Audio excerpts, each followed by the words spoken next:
Puede que hayas pensado que las acusaciones según las cuales Priscilla Presley habría sido responsable de las muertes de Lisa Marie Elvis ya eran lo suficientemente impactantes. Sin embargo, en una nueva presentación judicial ahora se afirma algo todavía más perturbador. Priscilla Presley es acusada de haber mantenido una relación incestuosa con su propio hijo. Y eso no es todo. Según el mismo documento, la actriz Riley Keough sería supuestamente la madre biológica del hijo de John Travolta y Kelly Presley. Si así como lo oyes, acompáñame en esto. Bienvenidos a Sidebar presentado por Law and Crime. Soy Jesse Weber. Ahora bien, al cubrir una historia de este calibre y tratar de compartirla con rapidez subiendo clips lo antes posible, quienes se dedican a la creación de contenido saben lo importante que es contar con las herramientas adecuadas. En nuestro caso utilizamos Opus Clip, un editor de inteligencia artificial todo en uno que facilita enormemente cortar, crear y publicar vídeos en cualquier plataforma. Opus Clip genera material de apoyo, reencuadra imágenes e incluso limpia el audio. Su uso es muy sencillo. Visitas opus.pro/sidebar, te registras, subes tu contenido y en cuestión de minutos tienes clips perfectamente editados listos para TikTok, Shorts o Reels. Es una solución integral que permite a nuestros productores compartir actualizaciones virales de juicios casi al instante. Sin duda es una de las herramientas más potentes para editar como un profesional y difundir ideas con rapidez. Si has seguido Sidebar durante algún tiempo, quizá recuerdes que hemos estado cubriendo una demanda bastante caótica que involucra a Priscilla Presley. Antes de entrar en esta nueva y sorprendente serie de acusaciones que sinceramente requieren un momento para asimilarse, sobre todo porque ahora también involucran a John Travolta, conviene repasar el contexto general. Es un poco complejo, pero quédate conmigo porque todos estos elementos serán importantes para entender las últimas novedades. En el origen del conflicto aparecen dos personas llamadas Bridget Cruz y Kevin Fial, quienes se describen a sí mismos como emprendedores. Ambos estaban muy vinculados al mundo del coleccionismo y los recuerdos relacionados con Elvis Presley. Según la demanda, comenzaron a trabajar con Priscilla Presley, ex esposa de Elvis, hace varios años, ayudándola a gestionar su marca y a explotar su nombre, imagen y semejanza con fines comerciales. Eso es lo que sostienen sus abogados. No obstante, también alegan que Priscilla habría realizado movimientos a sus espaldas para beneficiarse económicamente de forma exclusiva, dejándolos fuera de futuros acuerdos. Por ese motivo la han demandado por múltiples reclamaciones legales. Lo más llamativo es que dentro de esos documentos judiciales se incluyen acusaciones extremadamente graves y sorprendentes, no solo relacionadas con Priscilla sino también con Elvis y con su hija Lisa Marie. Estas afirmaciones han añadido una nueva capa de controversia a un caso que ya de por sí era complejo y cargado de tensión, y han captado de inmediato la atención pública y mediática. Ahora bien, Elvis falleció en 1977 y según lo que sostienen estos documentos judiciales, a medida que Lisa Marie fue creciendo, la relación con su madre se volvió cada vez más conflictiva y tensa. De acuerdo con la demanda, Elvis dejó la totalidad de su patrimonio en un fideicomiso destinado a Lisa Marie, el cual él heredó formalmente al cumplir 25 años. En ese contexto se afirma que Lisa Marie habría descubierto que Priscilla y su administrador financiero estaban manejando de forma inadecuada esos fondos. A partir de ese momento, según la acusación, Lisa Marie se nombró a sí misma fideicomisaria y designó como herederos a su hijo Ben y a su hija, la actriz Riley Keough. El escrito judicial sostiene que cuando Priscilla se enteró de que Lisa Marie estaba a punto de retirarla como fideicomisaria única de un fideicomiso irrevocable de seguro de vida, ocurrió algo extremadamente grave. En la queja original se lee que Lisa Marie sufrió un paro cardíaco el jueves 12 de enero y fue trasladada de urgencia al Hospital West Hills. Según la acusación, Priscilla, consciente de que Lisa Marie estaba tomando medidas para apartarla del control del fideicomiso, habría visto en esa situación una oportunidad para recuperar poder. Se afirma que Priscilla acudió rápidamente al hospital y, pese a que Lisa Marie había dejado instrucciones claras de que se prolongara su vida, tomó la decisión de desconectarla a las pocas horas de su ingreso, antes incluso de que su nieta Riley pudiera llegar al centro médico. También se alega que Priscilla habría dicho algo equivalente a "Yo soy la reina, yo mando" en Graceland. Cruz y Fial además sostienen que Priscilla no solo habría defraudado a Elvis durante el proceso de divorcio, sino que incluso lo habría empujado indirectamente hacia la muerte. En una demanda enmendada se afirma que en medio de disputas financieras Priscilla se enriqueció y habría extorsionado a Elvis por millones de dólares para luego imponer un gravamen sobre Graceland, aumentando la presión sobre él a menos de 4 meses de su fallecimiento ocurrido el 16 de agosto de 1977 por un ataque cardíaco y complicaciones relacionadas con drogas. Según esta versión, esa presión indebida habría contribuido directamente a su muerte. Todo esto es relevante para Cruz y Fial porque uno de los ejes centrales de su acusación es que Priscilla no tenía derecho a utilizar el apellido Presley, ya que en su momento habría vendido esos derechos. Aseguran que las declaraciones o supuestas tergiversaciones que Priscilla les hizo tenían como único fin convencerlos de invertir dinero para ayudarla económicamente, aprovechándose de la confianza que depositaron en ella. Ambos afirman haber invertido grandes sumas de dinero y tiempo en fortalecer la marca Presley, algo que nunca habrían hecho de haber conocido la verdadera situación. Por eso ahora reclaman una compensación económica. Existen más acusaciones, pero ese es el núcleo del conflicto. Antes de entrar en la actualización más reciente que vuelve a involucrar a Riley Keough y a John Travolta, es importante entender que de manera paralela también existe otra demanda contra el hijo de Priscilla Navarone Garibaldi. Cruz y Fial también lo incluyeron como demandado. En la denuncia original se afirma que después de que Priscilla Presley se acercara a ellos para pedirles inversión y evitar una supuesta ruina financiera, Cruz y Fial crearon diversas entidades destinadas a expandir la marca Presley. Según el texto, invirtieron millones de dólares para su beneficio, gestionaron múltiples asuntos legales y comerciales, resolvieron amenazas de litigio, crearon pleitos pendientes y negociaron acuerdos, todo ello con pleno conocimiento de Garibaldi. Además, los demandantes aseguran que también se hicieron cargo de numerosos problemas personales y profesionales de Garibaldi. En concreto, dicen haber dedicado incontables horas a negociar un acuerdo para él, tras el cual habría recibido una suma millonaria procedente del patrimonio de su media hermana fallecida Lisa Marie Presley. También afirman haber supervisado extensamente los asuntos empresariales de la banda de Garibaldi, Them Goons. A pesar de haberse beneficiado de esos servicios, sostienen que Garibaldi nunca les pagó por su trabajo. Más aún, según su versión, Garibaldi habría convencido a Priscilla de cortar toda comunicación con ellos y habría interferido de forma constante en los negocios creados para explotar el nombre, la imagen y la identidad de Presley. Ahora bien, se ha presentado una demanda enmendada contra Navarone Garibaldi y eso es precisamente lo que merece atención. En ese nuevo documento se afirma que Garibaldi, hijo único de Priscilla Presley, siempre habría deseado ser una estrella y que resentía profundamente la fama de su media hermana Lisa Marie, llegando incluso, según la acusación, a despreciar la figura de Elvis. De hecho, Priscilla siempre le repitió que estaba destinado a convertirse en una estrella hasta el punto de crear para él una empresa de producción, Navarone Productions Inc., el mismo año en que nació. Durante muchos años, según la acusación, Priscilla habría vivido económicamente a expensas de su hija Lisa Marie, desviando dinero del fideicomiso de esta última para sostener el estilo de vida de Navarone y financiar su adicción a las drogas. A partir de ahí el rumbo de la denuncia se vuelve claro. El escrito retoma lo ya expuesto en la demanda original, donde se afirma que Priscilla encargó a Fialo y Cruz la tarea de impulsar la carrera de Navarone. Ellos sostienen que Navarone les exigió despedir a su representante, contratar a un nuevo publicista y conseguirle cobertura mediática. Sin embargo, el punto más perturbador del documento aparece a continuación. Tras la muerte de Benjamin Keough, hijo de Lisa Marie, en julio de 2020, Priscilla habría prometido a Navarone que ahora él sería el rey al convertirse en el único hombre cantante de la familia. Según la demanda, en realidad el amor de Priscilla hacia Navarone habría sido y siempre habría sido de carácter incestuoso, una afirmación que sacude por completo el relato. A partir de ahí, el texto judicial sostiene que Navarone exigió a Cruz y Fialo que lograran la publicación de su manuscrito. Ellos afirman que hicieron prácticamente de todo por él, se encargaron de pagar sus facturas, resolvieron problemas legales y de relaciones públicas, gestionaron conflictos en redes sociales, organizaron reservas, viajes y compromisos y estuvieron disponibles para él las 24 horas del día, los 7 días de la semana. Lo más grave, según su versión, es que nunca recibieron pago alguno por ese trabajo.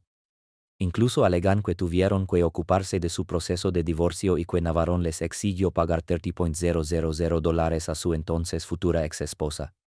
Aseguran haber invertido cientos de horas atendiendo sus demandas. Además sostienen que Navarone les hizo la vida extremadamente difícil con estallidos de ira constantes y ataques públicos contra Elvis y sus propios seguidores, obligándolos a realizar labores continuas de control de daños.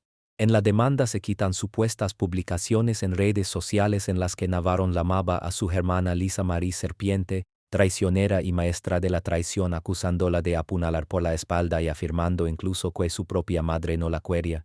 Esos mensajes, según el escrito, están incluidos como pruebas. Los demandantes también aseguran que Navarone continuó dañando de forma sistemática la marca Presley y que fue imposible hacerlo entrar en razón. Afirman que luego a culpar a Lisa Marie por la muerte de su propio hijo, que la acusó de ser lesbiana, que estaba completamente fuera de control y bajo los efectos de las drogas. Todas estas son acusaciones contenidas en la demanda. Según su relato, Navarone se encontraba en una situación financiera desesperada y además lanzan otra acusación particularmente llamativa. Sostienen que él engañaba a mujeres mayores en Internet para obtener dinero. Asimismo afirman que cuando Lisa Marie, su media hermana, fue trasladada de urgencia al hospital, Navarone envió mensajes de texto a Cruz, intercambio que también figura en la demanda. Cuando Cruz le preguntó si pensaba acudir al hospital, Navarone aparentemente se negó y habría escrito algo como: "No voy a fingir que de repente me importa". Es en este punto donde entra en escena John Travolta. Cruz y Fiallo sostienen que Priscilla inició acciones legales contra su nieta Riley Keough para disputar el control del patrimonio de Lisa Marie y que Navarone exigió que ellos negociaran en su nombre un acuerdo multimillonario. Mientras todo esto ocurría, el documento incluye textualmente el siguiente pasaje de la demanda enmendada: inmediatamente después de la muerte de Lisa Marie, toda la familia Presley se lanzó a disputar el control del patrimonio y a exigir pagos utilizando a los demandantes Cruz y Fiallo como negociadores y mediadores. Michael Lockwood, ex esposo de Lisa Marie y padre de las gemelas Harper y Finley Lockwood, se habría acercado a la demandante Cruz para contarle que Kelly Preston, esposa de John Travolta, no podía tener hijos biológicos. Según su versión, Travolta y Presley habrían recurrido en el pasado a los óvulos de Lisa Marie para lograr un embarazo. Lockwood afirmó que se encontraba en una situación económica desesperada, llegando incluso a decir que comía comida para perros y que tanto él como las hijas gemelas de Lisa Marie vivían prácticamente en la indigencia.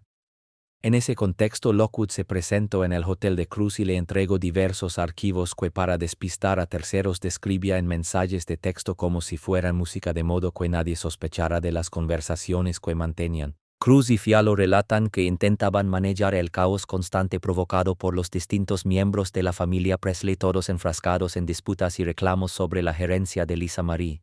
Según ellos, Lockwood era insistente y sostenía que Travolta necesitaba ayuda para salvar su carrera, amenazada por acusaciones de agresión sexual formuladas por otros hombres. También aseguró que Travolta y Preston se acercaron a la familia Presley alrededor de 2010 cuando se encontraban en Hawái. De acuerdo con Lockwood, Travolta habría dicho que ya no quería utilizar los óvulos de Lisa Marie porque, en sus palabras, no deseaba óvulos con heroína. A partir de ahí se habría orquestado un acuerdo mediante el cual Riley Keough entregó sus óvulos a Travolta para que Kelly Preston pudiera dar a luz a su hijo Ben Travolta. Lockwood habría mostrado a Cruz una fotografía de Riley junto a Ben Travolta en la casa de John Travolta en Maine y afirmó que Riley recibió un viejo Jaguar y un pago de entre $10,000 y $20,000 como parte del trato. Los demandantes aseguran que quedaron devastados por el nivel de caos familiar y que, pese a todo, intentaron mantener unida a la familia. En otras palabras, la acusación central sostiene que el hijo menor de John Travolta y Kelly Preston sería biológicamente hijo de Riley Keough, una afirmación que resulta impactante y difícil de asimilar. Cruz y Fiallo añaden que Lockwood les habría dicho que todo este acuerdo contaba con la aprobación de la Iglesia de la Cienciología, que supuestamente supervisaba el proceso. Según su relato, Lockwood pretendía que utilizaran esta información como moneda de cambio para negociar un acuerdo económico que beneficiara tanto a él como a su hija. Al mismo tiempo afirman que Navarone reaccionó con furia al enterarse, ya que no quería que se supiera nada sobre el supuesto hijo de Riley y Travolta. Él deseaba ser el único músico de la familia y proclamarse el rey. Mientras todo esto ocurría, Cruz y Fiallo aseguran que pidieron a Navarone que diera un poco de tiempo a su madre Priscilla para ordenar la situación tras la muerte de Lisa Marie, pero él se negó. A partir de ahí relatan otro episodio extraño. Navarone habría llevado a Bam Margera, conocido por el programa Yacas, a la casa de Priscilla y Margera publicó en redes sociales que Navarone le había regalado joyas de Elvis y su bata. Esto, según los demandantes, los obligó a realizar intensas labores de control de daños en relaciones públicas. Además afirman que Navarone exigió explicaciones sobre por qué el administrador financiero de Priscilla no le había abierto una cuenta de ahorros y quiso saber cuánto dinero heredaría tras la muerte de su madre. Sostienen que insistía una y otra vez en que Cruz y Fiallo negociaran para él un acuerdo multimillonario con cargo a la gerencia de Lisa Marie. Según dicen, tras todos sus esfuerzos lograron asegurarle un acuerdo de $7 millones y aún así Navarone nunca les pagó por su trabajo. Finalmente alegan que Navarone era extremadamente conflictivo, gritaba a los publicistas que le consiguieron obligar a ser controlado debido a su consumo de drogas, los acosaba constantemente y generaba un entorno laboral tóxico, algo que respaldan con supuestos mensajes de texto incluidos en la demanda. También afirman que Navarone mintió sobre ellos, acusándolos de haberle quitado dinero y de haber presionado indebidamente a Priscilla para romper acuerdos, interfiriendo de forma maliciosa en los negocios destinados a explotar su nombre, imagen y prestigio, lo que les habría causado graves daños económicos y reputacionales. En conjunto se trata de un relato largo, complejo y profundamente perturbador. Antes de entrar siquiera en las causas de acción y en cuáles son exactamente las reclamaciones legales, conviene ordenar todo lo que acabamos de escuchar junto a Jeremy Evans, abogado especializado en deportes, entretenimiento y medios. Jeremy, gracias por tomarte el tiempo. Hay que decirlo con claridad, las acusaciones que aparecen en esta demanda enmendada son como mínimo impactantes. Mi primera reacción al leerlas fue de sorpresa absoluta y no puedo evitar pensar que para atreverse a plantear afirmaciones de este calibre, quienes las presentan creen tener algún tipo de respaldo. En el escrito se incluyen mensajes, documentos y publicaciones en redes sociales, pero aún así formular acusaciones tan graves implica necesariamente un enorme riesgo legal y reputacional. Evans coincidió en que la situación recuerda a otros conflictos muy mediáticos del mundo del espectáculo, como los casos de Michael Jackson o Johnny Depp, donde gerencias, grandes patrimonios y disputas entre gestores, abogados y familiares acaban convirtiéndose en batallas públicas. Señalo que aunque todo esto suena caótico y desordenado, no es algo extraño en la industria del entretenimiento. Con frecuencia un manager o un asesor es acusado de ciertas conductas y al mismo tiempo la otra parte niega rotundamente esos hechos. Desde ese punto de vista el caso resulta tan complejo como revelador. Lo que más le llamó la atención fue preguntarse por el verdadero objetivo de estas acusaciones. ¿Por qué Cruz y Fiallo formulan este tipo de afirmaciones? ¿De qué manera concreta dicen haber sido perjudicados? Buscan aportar contexto sobre el trabajo que realizaban, los servicios que prestaron, la dinámica interna de la familia, el ambiente laboral y el supuesto trauma que vivieron. Más bien se trata de una estrategia para advertir a la otra parte de lo que podría salir a la luz en un juicio. En otras palabras, ¿es esto una forma de presionar para llegar a un acuerdo antes de que el asunto llegue a los tribunales? Ambos coincidieron en que este tipo de maniobras no es inusual. Muchas veces las demandas incluyen relatos extremadamente detallados y escandalosos como una forma de posicionarse, medir fuerzas y forzar a la contraparte a decidir si le conviene exponerse a un juicio público o crear el conflicto mediante un acuerdo. Un proceso judicial de este calibre podría resultar profundamente incómodo y perjudicial para todas las partes implicadas, especialmente para un patrimonio familiar tan conocido. Por eso no resulta extraño interpretar estas acusaciones como una forma de presión estratégica. También se mencionó que el administrador del patrimonio de Graceland había dado declaraciones negando rotundamente la veracidad de estas acusaciones, asegurando que no existían bienes ocultos ni objetos de gran valor escondidos en la propiedad. Eso refuerza la idea de que estamos ante dos versiones completamente opuestas, cada una intentando imponer su narrativa mientras el caso sigue su curso. Jugando al abogado del diablo, surgió otra posibilidad. Quizá la única manera de desmontar por completo estas acusaciones sea precisamente llegar a juicio y refutarlas públicamente. En ese contexto se analizó la reacción del equipo legal de Priscilla Presley. Sus abogados Marty Singer y Wayne Harmon declararon a TMZ que tras perder varias mociones y no lograr que Singer fuera apartado como abogado defensor, Cruz, Fiallo y sus presuntos colaboradores habían demostrado que no existía límite ético que no estuvieran dispuestos a cruzar con tal de infligir más dolor a Priscilla Presley y a su familia. Añadieron que estas acciones constituían un intento impropio de ejercer presión indebida para obligar a Presley a retractarse de reclamaciones que según ellos son legítimas y veraces, y recordaron además que Cruz y sus asociados también habían demandado al hijo, a un primo y a la asistente de Presley, ampliando aún más el alcance del conflicto. Estas acusaciones recientes, calificadas por algunos como escandalosas, no guardan relación directa con las reclamaciones jurídicas centrales de este caso. Desde la otra parte se ha señalado que la conducta de Cruz y Fiallo junto con la de sus nuevos abogados y van por su cuarto equipo legal resulta vergonzosa y que será abordada de manera firme ante el tribunal. En este contexto, Jordan Matthews del bufete Holtz Matthews LLP y representante legal de Cruz y Fiallo emitió un comunicado a Law and Crime para fijar su postura. En él afirmó que Brea Cruz y Kevin Fiallo se sienten profundamente consternados por haberse visto obligados a presentar esta última demanda enmendada después de haber sido acusados de actos atroces que, según sostienen, carecen por completo de respaldo probatorio. El comunicado subraya que estas imputaciones resultan especialmente dolorosas si se tiene en cuenta la enorme labor que Cruz y Fiallo aseguran haber realizado para mantener unida a la familia Presley durante un periodo extremadamente complejo y divisivo. Según su versión, su trabajo permitió resolver todos los conflictos familiares surgidos tras la muerte prematura de Lisa Marie Presley, alcanzándose acuerdos en cada asunto pendiente con pagos efectuados y un cierre definitivo para las partes involucradas. En medio de esa disputa familiar sostienen que hicieron todo lo posible por proteger a Riley y a las gemelas frente a las acciones que según ellos pretendían llevar a cabo Michael Lockwood y Navarone, el hijo de Priscilla. Afirman que solo después de haber concluido esa labor fueron apartados, dejaron de recibir compensación por su trabajo y comenzaron a ser señalados falsamente por supuestas irregularidades sin prueba alguna. Desde esta óptica, la demanda enmendada no tendría como fin crear polémica gratuita, sino exponer la verdad, corregir el relato público y aportar evidencias del trabajo realizado de buena fe para devolver la estabilidad, la paz y la cohesión a la familia Presley pese a un entorno marcado por la volatilidad constante.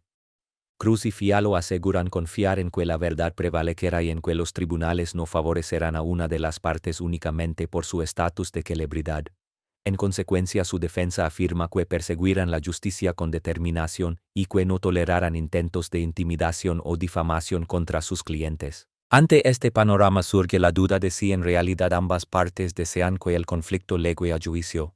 Desde el análisis legal se plantea que cuando los desacuerdos alcanzan este nivel, especialmente en casos de alto perfil con figuras públicas involucradas y no se logra probar de manera concluyente una postura ni alcanzar un acuerdo, existe una clara tendencia a dejar que sea un tribunal quien dirima la cuestión. Aunque en teoría lo ideal sería un arreglo previo para evitar que salgan a la luz hechos potencialmente embarazosos, la larga historia de este conflicto que se remonta a modificaciones realizadas en 2016 y se extiende hasta el presente sugiere que quizá ambas partes estén dispuestas a exponerlo todo para demostrar su punto. También se analizó el valor probatorio de los anexos incluidos en la demanda como mensajes de texto y publicaciones en redes sociales. Estos documentos, si bien muestran que existieron conversaciones y ciertos intercambios, no necesariamente demuestran de forma definitiva la validez de todas las afirmaciones planteadas ni prueban con claridad cuánto dinero se adeuda, si hubo fraude o cuál fue exactamente la responsabilidad de cada parte. En última instancia, el núcleo del caso parece centrarse en determinar si estos gestores tienen derecho a una compensación y, de ser así, en qué medida, así como en esclarecer el grado de implicación de Priscilla y su capacidad para administrar el patrimonio. Es probable que solo los argumentos presentados en juicio y la evidencia adicional que se incorpore permitan resolver estas cuestiones siempre y cuando el caso llegue efectivamente a esa instancia. Finalmente queda abierta una pregunta clave: si el asunto se ventila en un juicio, ¿permitirá el juez que todo este cúmulo de acusaciones y detalles sea admitido como prueba? Dada la extraordinaria complejidad del caso, no se descarta que el tribunal opte por acotar los temas, depurar la evidencia y limitar qué aspectos pueden discutirse con el fin de concentrarse únicamente en los elementos jurídicamente relevantes y evitar que el proceso se convierta en un espectáculo aún más enredado. Absolutamente, y es un punto muy acertado, Jesse, porque resulta evidente que no todo este volumen de información podría incorporarse sin más a un juicio sin que éste se prolongara durante meses o incluso más de un año. Aunque algo así podría ser atractivo desde el punto de vista televisivo, no sería lo mejor ni para la familia ni para todas las personas involucradas, sin mencionar el enorme costo económico. Por eso es muy probable que el juez imponga límites claros. Antes de llegar a juicio, seguramente habrá varias audiencias probatorias destinadas a decidir qué elementos se admiten, cuáles se excluyen y cuáles se simplifican. Coincido plenamente en que este filtrado ocurrirá necesariamente antes de que el caso avance a una etapa más profunda. Entrando en el fondo del asunto, el primer motivo de acción que se plantea es el de bienes y servicios comunes prestados por Cruz y Fialo contra el demandado Navarón. En términos sencillos, la reclamación sostiene que Navarón debería pagarles por el trabajo realizado desde la negociación de un acuerdo complejo en su nombre hasta la supervisión de problemas empresariales relacionados con su banda, la organización de viajes, la gestión de asuntos personales como su divorcio y otras tareas que, según afirman, llevaron a cabo sin recibir compensación alguna. La pregunta clave es si existe una base jurídica sólida para exigir ese pago. Aquí el análisis se vuelve interesante porque inevitablemente se conecta con el documento de planificación patrimonial de 2016 que en su momento fue objeto de un acuerdo. Lo que podría emerger si este caso avanza es la discusión sobre si existía o no incapacidad mental en relación con ese acuerdo, un punto que nunca fue examinado a fondo porque todo se resolvió mediante un arreglo. Esto abre la puerta a que la parte contraria sostenga que dicho acuerdo no era válido o que estuvo viciado por problemas de capacidad o influencia indebida, especialmente considerando que la persona en cuestión falleció poco tiempo después de forma trágica. Todos estos elementos se entrelazan porque cualquier reclamación sobre dinero adeudado depende en gran medida de si aquel acuerdo previo puede considerarse legítimo. Además, surge otra cuestión fundamental. ¿Cómo se determina el valor razonable de los servicios prestados? No es una cifra que se establezca de manera arbitraria. Normalmente un juez recurriría a un perito especializado que evaluaría los honorarios habituales en la industria, los rangos de tarifas por hora y lo que otros profesionales han recibido en circunstancias comparables. Ese análisis técnico sería el que serviría de base para cuantificar si corresponde la compensación. El segundo motivo de acción es el denominado despido constructivo planteado por Cruz y Fialo contra todos los demandados. Esta alegación se centra en que Navarón, con su comportamiento volátil, supuestos arrebatos, amenazas y exigencias constantes, habría creado un entorno laboral tan hostil que los demandantes no tuvieron otra opción que renunciar. Además, sostienen que él habría influido para que Presley rompiera relaciones con ellos, agravando aún más esa situación insostenible. Desde un punto de vista práctico, este reclamo vuelve a girar en torno a si fueron compensados de manera adecuada y si existía realmente una obligación clara de pago. A estas alturas no parece que se haya presentado evidencia suficiente para demostrar de forma concluyente que no recibieron lo que les correspondía o que se les adeuda una suma tan elevada como la que se menciona. Resulta difícil justificar cifras millonarias sin un contrato claro que establezca esos honorarios.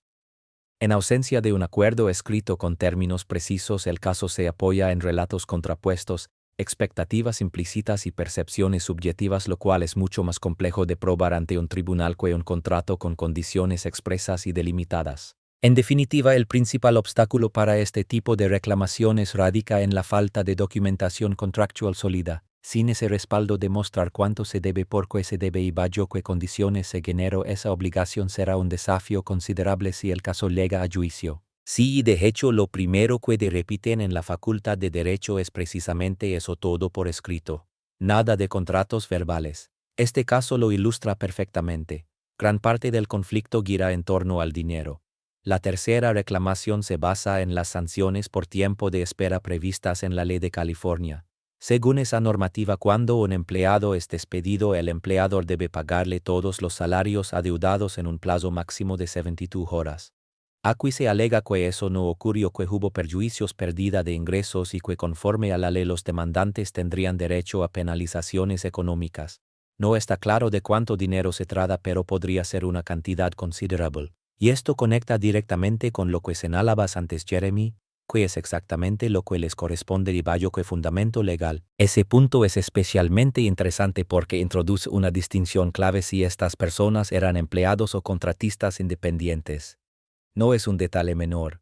Por regla general, un manager no suele ser un empleado formal sino un contratista independiente a menos que haya renunciado a todos sus demás clientes y se haya dedicado en exclusiva a trabajar para una empresa, un patrimonio o una persona concreta. Por eso resulta fundamental determinar cuál era el entendimiento entre las partes y cómo lo califica la ley.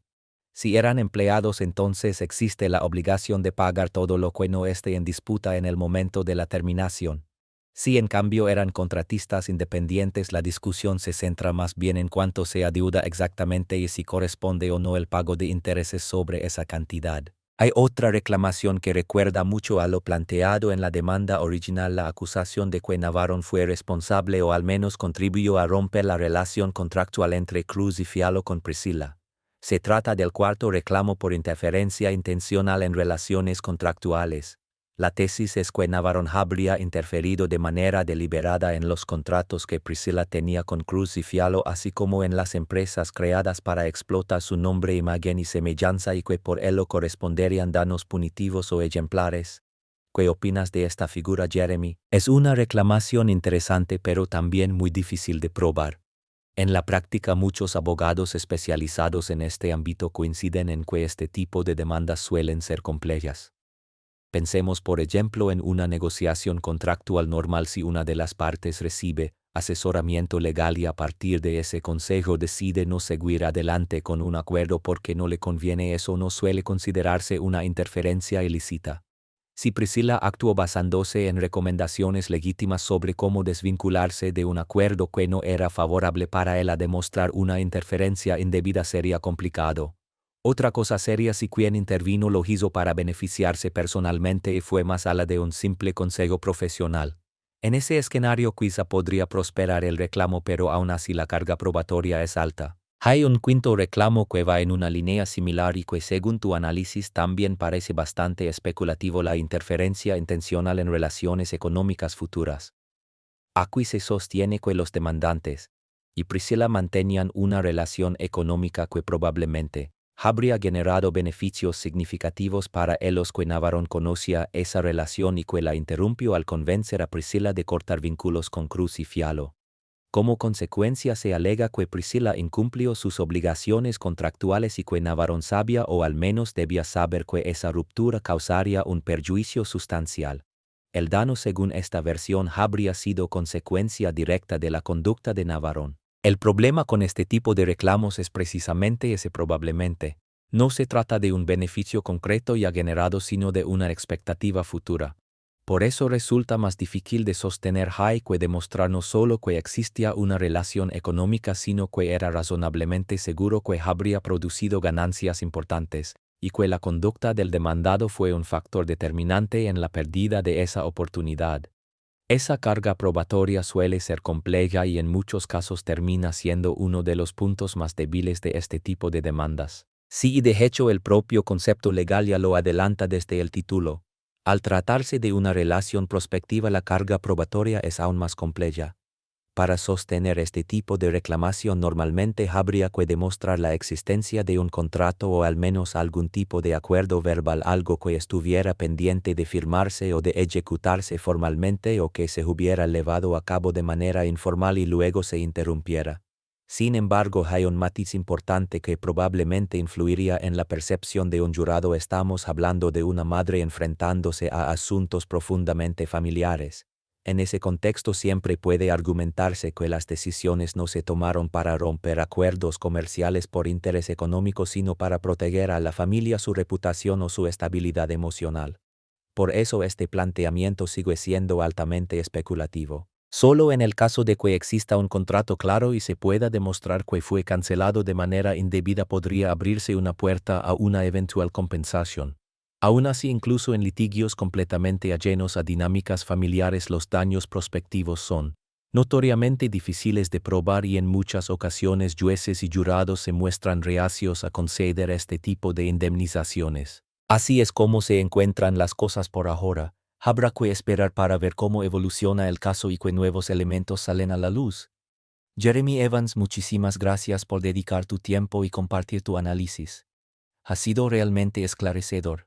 El gusto ha sido mío, Jesse. Siempre es un placer. Y con esto quedamos por hoy aquí en Sidebar. Gracias a todos por acompañarnos. Como siempre los invitamos a suscribirse en YouTube, Apple Podcasts, Spotify o en la plataforma donde suelan escuchar sus podcasts. También pueden seguirme en X o en Instagram.